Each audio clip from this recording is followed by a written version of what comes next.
it's an honor introducing Frank Scotton, who's a friend, a colleague of many, many years. And if you haven't read the book, we have a copy in the library, and I highly recommend it. Uphill Battle, Reflections on Vietnam Counterinsurgency. Frank, it's great you're here. This is a man who spent many years in Vietnam, in the 60s and in the 70s. In the 70s with Bill Colby, Phoenix program. In the 60s, worked with the embassy as a senior USIS officer. And the unique thing about Frank Scott, and I got to know Frank, we worked together in Burma a number of years ago. And what I got to appreciate most of Frank Scott is the fact that this man gets into the history and the culture and the people. He deals with the substance.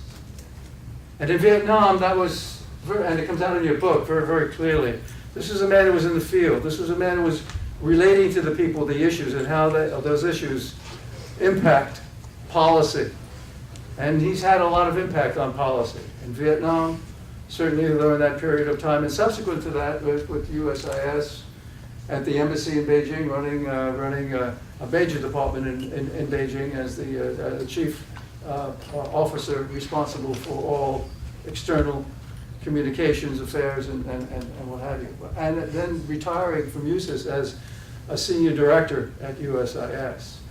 So Frank is going to be talking about Vietnam, but he'll talk about other things, and he'll take your questions on other things. There are a lot of lessons to be learned from Vietnam. A lot of lessons to be learned from the Korean War. Occasionally we forget some of these. The Korean War is so powerful. So many people lost. The Vietnam War, so many people lost. The Vietnam War, so many people, those soldiers who came back, who were not held in high regard, despite all the suffering and the contributions and the sacrifices they made. How different it is today when you look at it, and how correct it is today compared to what you, Frank, and many of your colleagues experienced in Vietnam.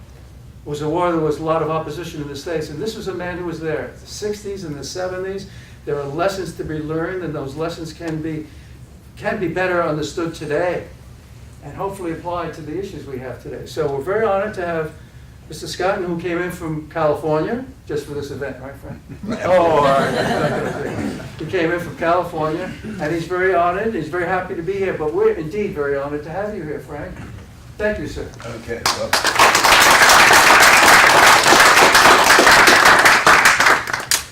I mentioned to a couple of you that our Burma connection was that we played on a Burmese softball team. And the Burmese softball team was basically drawn out of the National Administration for Sports and Physical Education. And they had all been volleyball players. So their natural inclination going after fly ball was to go up with one hand. And Joe and I learned to say, lei na pei, two hands, two hands. We had a lot of fun with it. Okay. I really am an old guy. When I was out with some retired CIA and Special Forces guy on a farm, not the farm, but a different farm, about an hour and a half west of here, one young fellow came up and said, "Oh, you were one of my father's instructors at Fort Bragg in 1989. And I thought, oh no, it's a classic case of meeting a newly minted fellow who thinks of me as an old guy like his father, but that's what I am, I guess. Okay, I want to talk about some things that might be useful for you to bear in mind when you're mid-career and senior national security officials with supervisory responsibilities. But before that, I do want to touch my lodestone, the Vietnam experience, and throw out some important points that I think are sometimes still not fully understood or appreciated. One of them being is that there was nothing wrong, either legally or morally, with our attempt to help people in the southern part of that country establish an independent political entity. There was nothing in terms of an international agreement, nor I think by anybody's moral compass that made that inadvisable to do. Having done it, having made that commitment, I think there were some flaws. One was that we we rarely, and I think ineffectively, understood that we were not fighting against North Vietnam. We were not fighting against the Communist Party of North Vietnam. We were fighting against the Communist Party of Vietnam, which was a national party, not a regional party. Some of its most effective members, the Prime Minister of the entity in the north, Pham Van Dam, was from Quang Ngai Province. Lê Duan was from Quang Tri Province. Tran Van Tra, who I think was the most capable of the communist generals, and who later fell in political disfavor and suffered accordingly somewhat, he was a Southerner as well. So we confused in our own mind what the enemy was, and it wasn't until Bob Comer and Bill Colby, building on the efforts that were first initiated in Quang Nam Province by a fellow named Bob Wall, who I think put together the first effective district intelligence center, that we began to think in terms of, rather than grinding down battalions, trying to grind down the party. And the key to grinding down the party was to identify who the party members were in any particular area. Now, Phoenix, I think, never by itself, or Phuong Quang in Vietnamese, eliminated very many of those individuals. But the record keeping, the index of the party members was extremely important, because if a local force, people's self-defense, or popular force platoon in a hamlet was able to bushwhack a party, and then you did identification of those who'd been killed, you could kind of scratch off the list, and you could start to factor what the longevity might be for party membership in a particular district. And there was a lot to be learned from that. So, mistakes that we made. Well, although we think of it as an insurgency war, a counterinsurgency, it was soon eclipsed by regiments, battalions, and divisions on both sides. My sense of it is that the entity that we had father and mothered in the South was so close to collapse in 1964 that the party headquartered at Hanoi decided that they would send a force, fairly modest relative to what came later, of a few to several regiments south.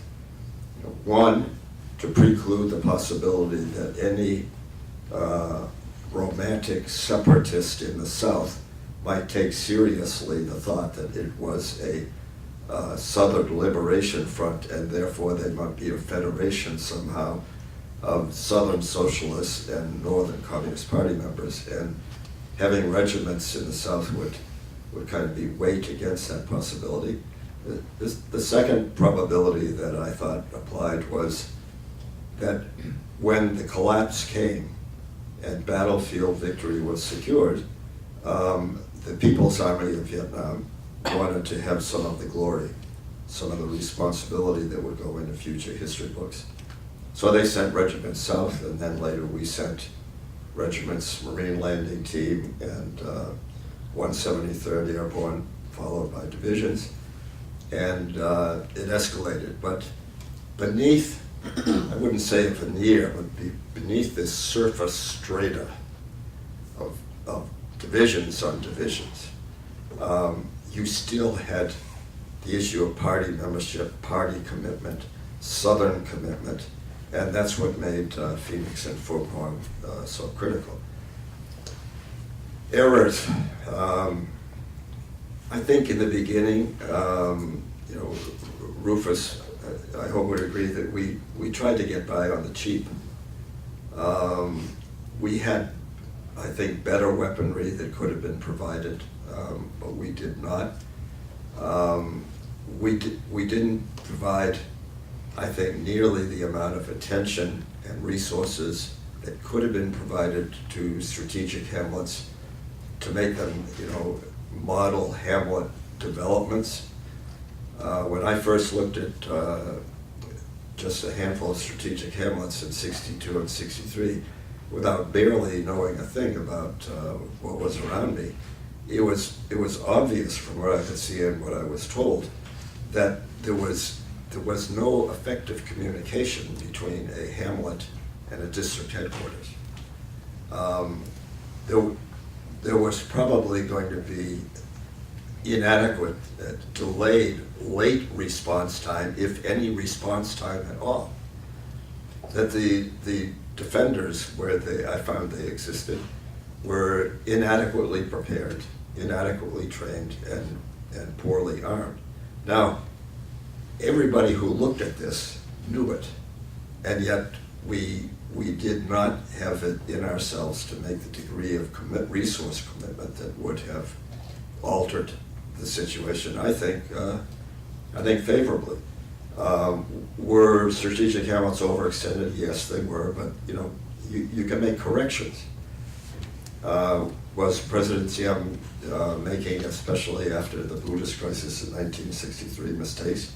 Yes, he was, but in the city of Da Nang, just outside of Hue, south of Hue, he had appointed a Buddhist that he took out of Kinhua province to be the mayor of that city, and he succeeded in working with Buddhists and Catholics to preclude the kind of insurrection and brutal crackdown that you saw in Hue. So I think that whatever the mistakes were up to that point, they could have been corrected.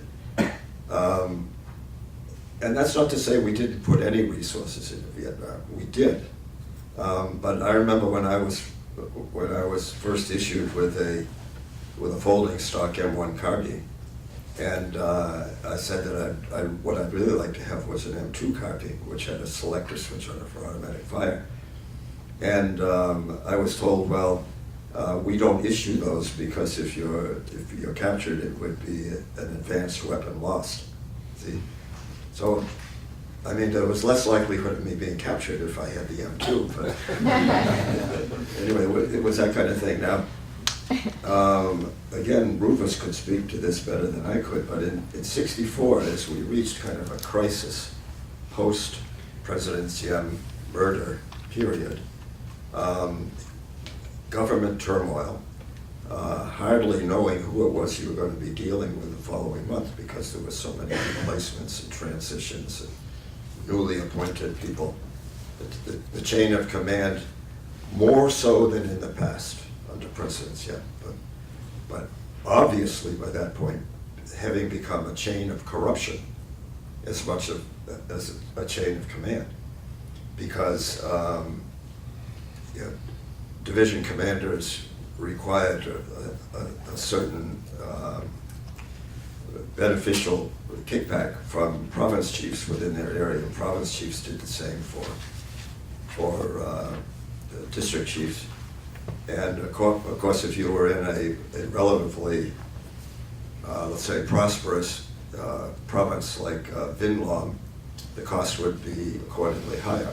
If you were in Chao Dap, which satisfied smugglers' routes from Cambodia in a variety of foodstuffs, pharmaceuticals going one way into Cambodia, probably to the benefit of the communists, and livestock coming into Vietnam to the benefit of middlemen, then it would cost more to be a district chief there.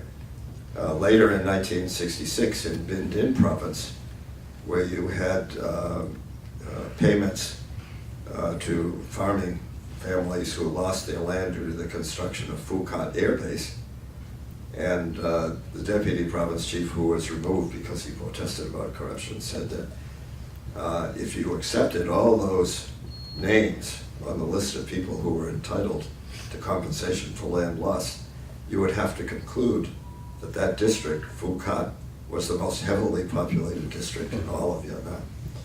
So those were problems, but again, I always felt that the solution was to find a path to victory and then correct the civil malfeasance. But the path to victory was going to require our country to do a couple of things. One was to stop thinking that we could get by in Vietnam, or maybe in any situation like that, contemporary, on the cheap, economically. It just doesn't going to happen. It's going to cost lives, and in order to develop a meaningful end and to preclude a greater loss of life than you might have anticipated, you're going to have to apply resources. The second problem, I think, was to identify what it was that the opposition most needed, and then deny them that. I mean, it is, I would say, fundamental Clausewitz analytical problem.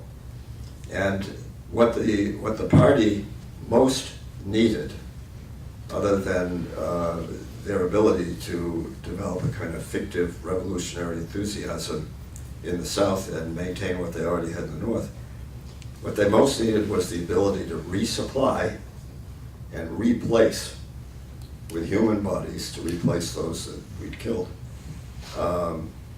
or disabled in the South. And their route for doing so ran through Laos, referred to usually as the Ho Chi Minh Trail, but by the time I looked at it in person on one occasion, it wasn't a trail at all. I mean, it was the portion that I stood on was a pretty damn good rural road. It was graded, it was hard packed, it wasn't asphalted, but it was a really good road. And what I was standing on at that point was only one of many.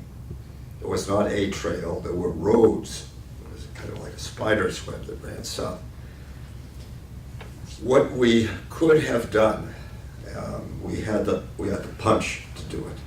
We could have done. I would not have said as early as 1965 because the whole basket of fruit was on the verge of being tipped over then. So we had to put forces where they could stabilize what we had. But what we could have done surely in the summer of 1967 was to occupy a line across southern Laos from Lao Bao near Khe Sanh on the Vietnam border to Savannakhet on the Mekong. The thinking in Washington, I found out when I spoke with the Army Secretary Stan Resor, was that that was addressed, he told me, elsewhere in the city. And he was a World War II infantryman, a Silver Star winner. He knew exactly what I was talking about, and I'm sure that I was only one in a long parade of people who'd been in to talk to him about that. But we should have done that. I know we had signed in 1962 a Geneva Agreement that was brokered with the Soviet Union and to some degree with China. There would have been outrage, tumultuous temper tantrums from Sweden, lots of other countries, to which we should have replied out of consideration for our own soldiers' well-being and that of the people in South Vietnam. Replace us. Organize a United Nations force, not simply observers, but a United Nations force. Replace us on this line. We'll leave.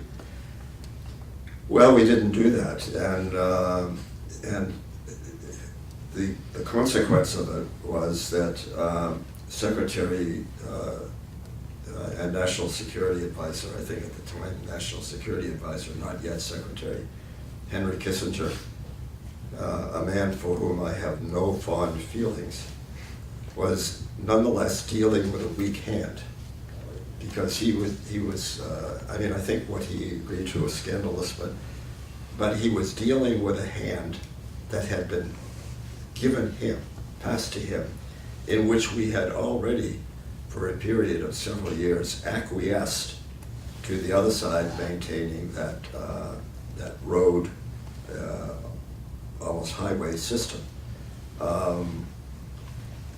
And the consequences of it were awful, made worse by the agreement that Kissinger accepted, which allowed for the other side to maintain about 120,000 troops. I mean, the agreement, it wasn't something that was kind of shrugged off and left to the imagination.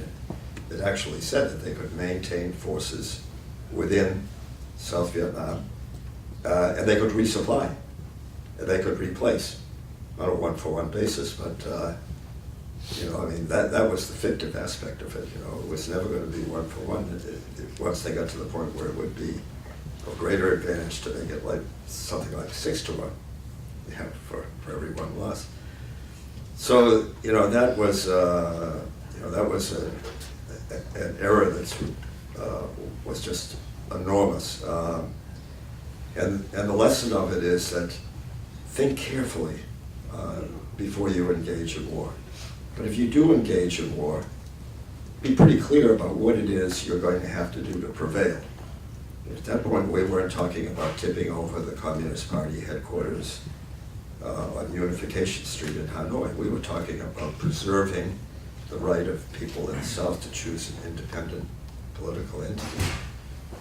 So I know that there are many people, perhaps in this room, who feel that the burden of failure has to be borne by Congress and a Democratic majority that betrayed the wondrous agreement wrought by Kissinger by not continuing to provide money at the level that had been previously promised. Okay, I think that was disgraceful. I live in a community of Vietnamese in California, and I'm constantly reminded by Vietnamese friends, you know, how disgraceful that was, and I share their sense of outrage. But it really went beyond Congress. I didn't see anybody in the administration who felt so keenly that they went before Congress and said, this is a shame, this is a disgrace, and I'm resigning. If you pursue this course, I'm resigning. No, about to be Secretary Kissinger was pleased to pocket his Nobel Peace Prize. It was issued both to he and Lê Duan, the negotiator for the Communist Party. Lê Duan declined the honor because he knew it really wasn't a peace agreement after all. And when your honor is placed in shadow by the conduct of a communist, you know, that's a significant measure of the outrage we should feel, I think. What would it have taken? I think even more. It would have taken a consistent level of support. But what it would have taken even more than that, I think, was the patience to get through maybe another 20 years. I mean, South Korea was a mess in 1954 and 1955, but we maintained forces there. We reduced the level, but we maintained forces. We stuck with it. What we needed to get through in terms of this 20 years was a kind of decaying of fervor within the Communist Party that was headquartered in North. Inevitably, that significant element, like Lê Duan and Pham Van Dam and Tran Van Tra, they were going to become old men like I am now, faster than I did because they were already older than me at that point. And they would have died. And given the demographics then, inevitably they would have been replaced more significantly by members of the party who were born and brought up in the North and who wanted to preserve, to the best that they could, the advantages that the party could bring to the North. So we would have needed, I think, a span of maybe about 20 years to get into the next generation and past this sense that there was a spiritual obligation in terms of Vietnamese history to unify the country. So those are kind of my thoughts on Vietnam.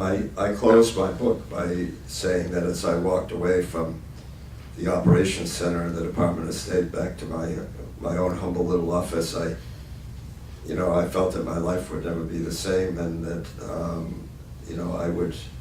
I would never feel the same sense of meaningful commitment that I had when I was a young man in Vietnam for several years. it didn't mean that they were the most meaningful years of my life, but because subsequently I married, I had children. Having children is pretty damn meaningful. But I would never again in any other country, and I had some other interesting assignments here and there around the world, I would never again feel that same sense of commitment. That I would put myself on the line and be prepared to die if that was going to be part of the package.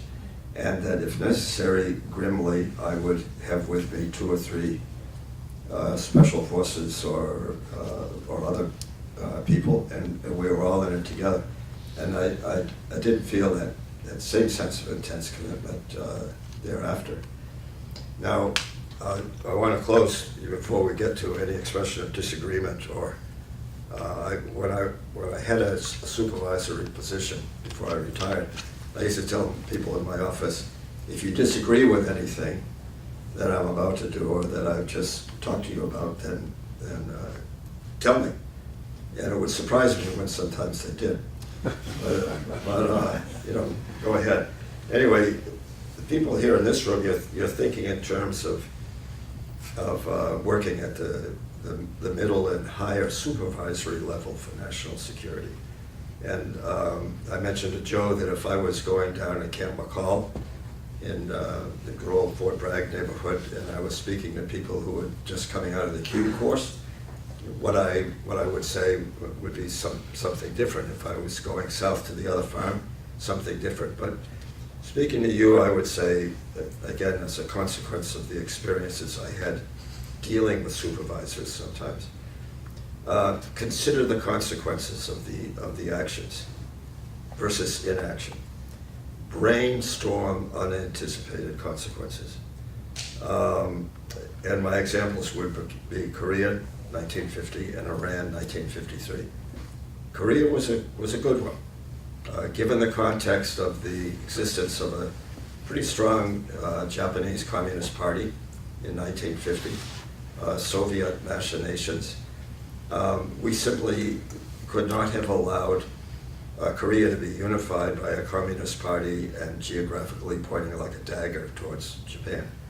So we intervened. I think it would have been smarter if we'd gone north of the 38th and halted somewhere above Pyongyang where the waist pinches in and set a defensible line and allowed the existence of kind of rump state, almost literally, north of that line, between the line and the Yalu River, but we went as Cornelius Ryan would have said, a bridge too far, but there's nothing wrong with what we attempted.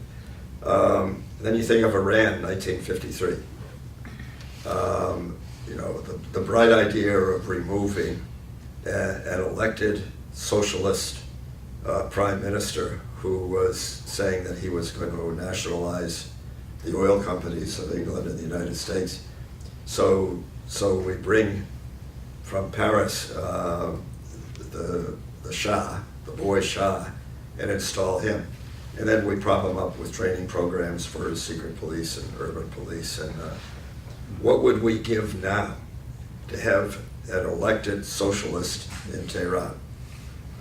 Somebody, with whom we might reasonably negotiate. Okay.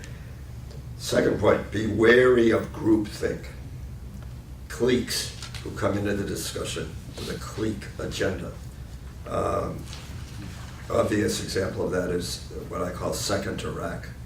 No need to say more about that, I think. Reach deep to get real knowledge and then make a plan. Rufus Phillips is here today, and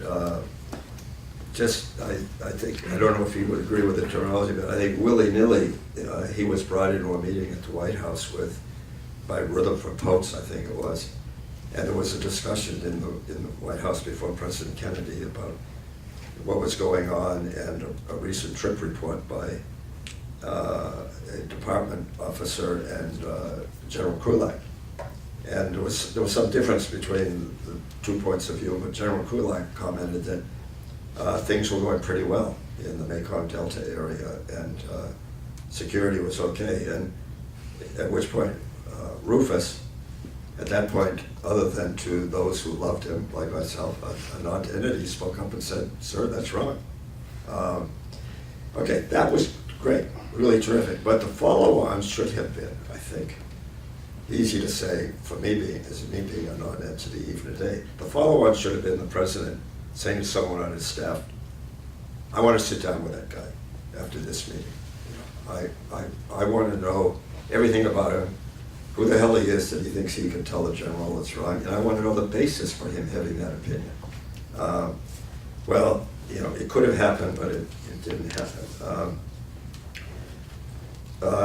Dickie Meadows, if you go to Fort Bragg, you'll see kind of a statue over there. I think it's kind of between Smoke Bomb Hill and 18th Airborne Headquarters. It's an infantryman statue, kind of the Follow Me statue. And it's modeled on Dickie Meadows, who lied about his age to get into the Korean War, and then was one of the original Delta and SOG guys.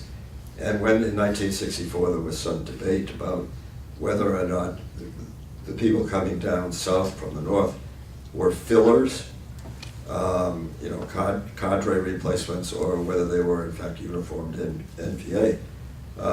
Dickie Meadows went into the bushes along one of those trails with, I think, a PX camera and took pictures of People's Army of Vietnam elements in uniform coming down.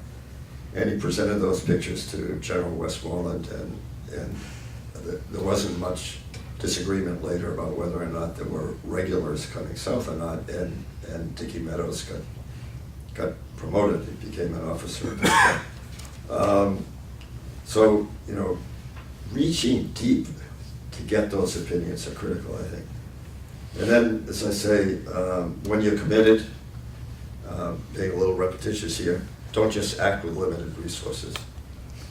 Find out what you really need, add about 20%, and then go to it.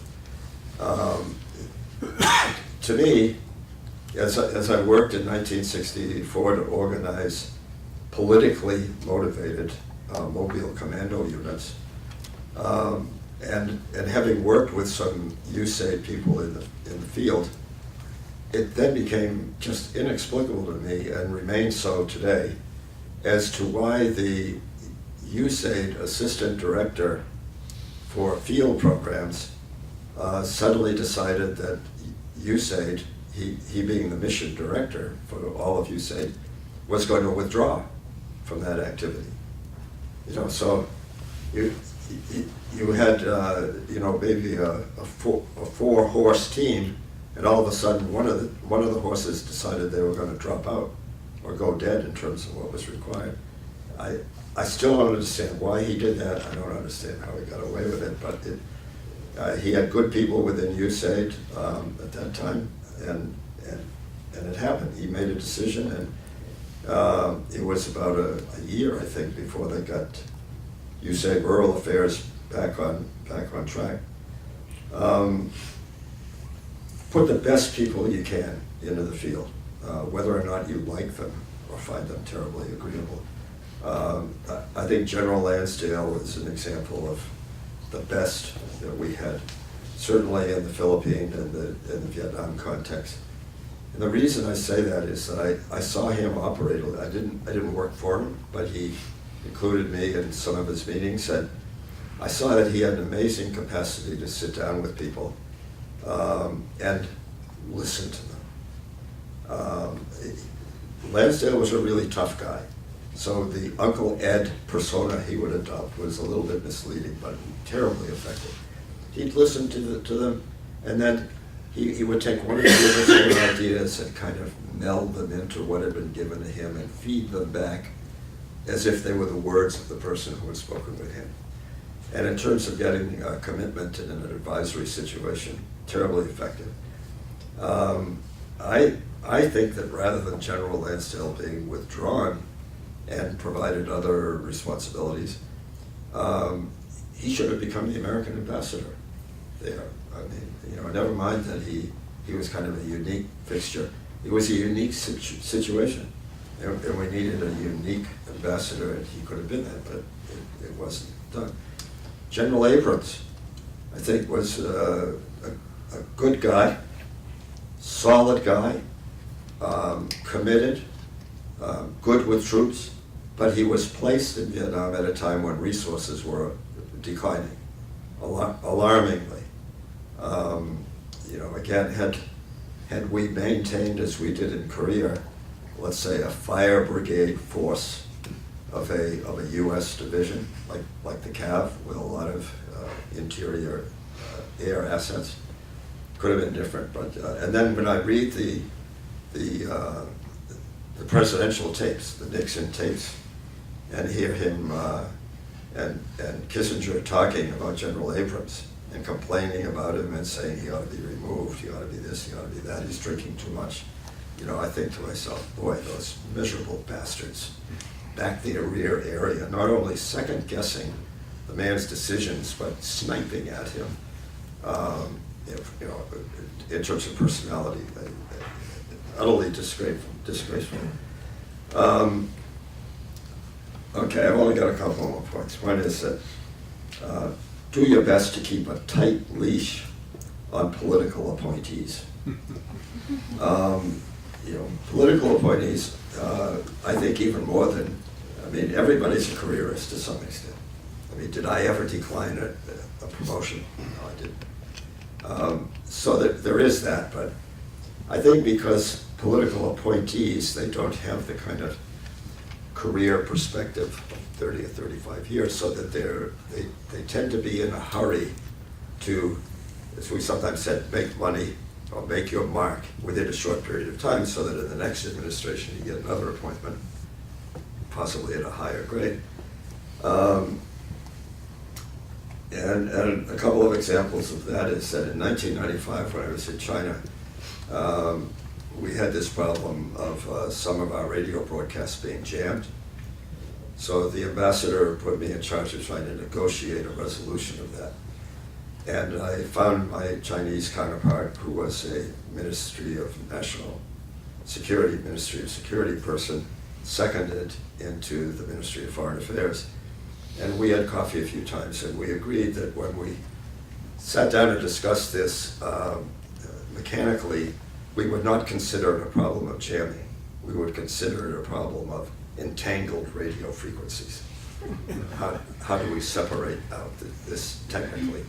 So we actually got to the point where looking at the various frequencies, there were several of them. He and I, with his team and my team, we agreed that there were 4 frequencies that we could disentangle, and they were committed to that. Meanwhile, I was sending classified messages back to Washington. Do not refer to this as a victory in terms of human rights. Don't in any way suggest this is a caving of a Chinese position, that it's a victory for us. It's a mechanical problem that we have arrived at the beginning of a resolution for. Well, the night before, I was supposed to go to the Ministry of Foreign Affairs and initial the agreement with the deputy minister. Voice of America, headed then by a guy named Jeffrey Cowan, broadcast a screed claiming exactly what it was that I had hoped would not be said, that the Chinese had caved to the administration's push on human rights, and therefore they were going to cease jamming these radio frequencies. So the next morning I go over to the Ministry of Foreign Affairs, not having listened to VOA that night. And I'm informed that the deputy minister is not there, he will not be coming, the agreement is null and void. So we lost some headway there. There was another political appointee in USIA who wrangled, I would say behind my back, because I was the China officer for USIA, an invitation to go to China by inviting some people from the Embassy of China to dinner. And of course, during the dinner, the Chinese said, it'd be wonderful if you could visit our country someday. So he comes back saying he's got an invitation to go to China. So I go see the USIA director here. I say, this guy is the bull in a China shop. And that's my China shop. And he's going to go in there and he's going to make all kinds of problems. Well, we'll talk to him before he goes. So we take him in, the three of us, we have a briefing say. It was just before President Clinton was going to make his visit. Do not in any way represent yourself as an advanced person for the presidential visit. Do not make program suggestions. Do not do this, do not do that. So what does he do? He gets right off the airplane and starts advertising himself as an advanced person for the presidential visit. And he goes to the Chinese and he says, what we need is for you to set up a Fulbright committee and chair it, and then you let us know which people you want to send to the United States for academic training.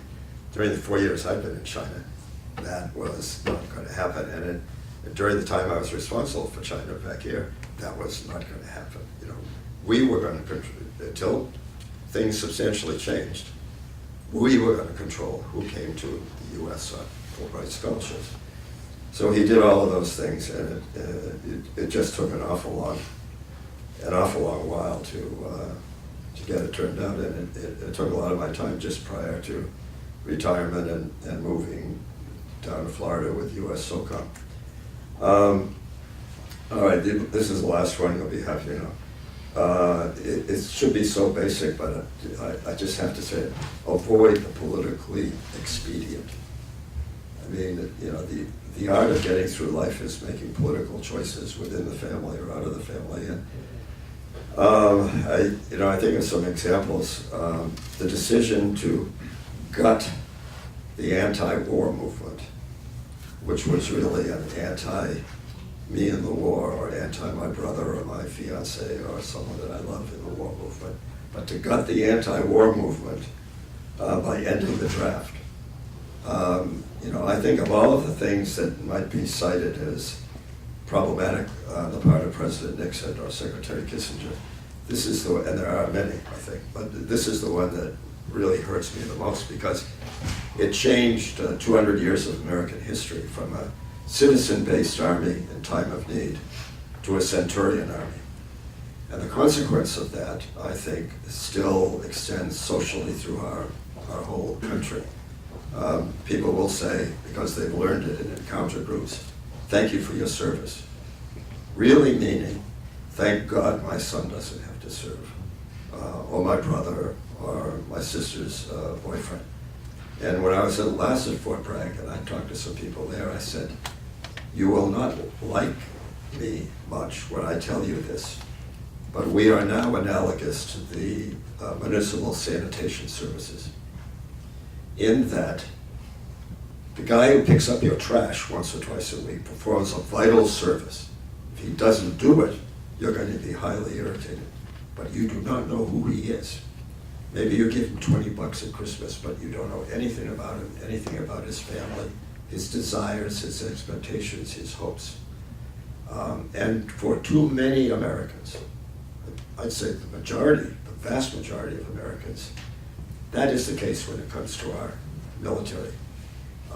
They appreciate the service in large part because they will not have to serve.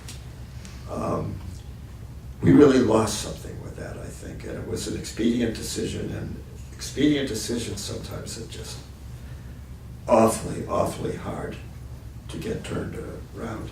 I don't know if it can be done or not, but I would hope so. Well,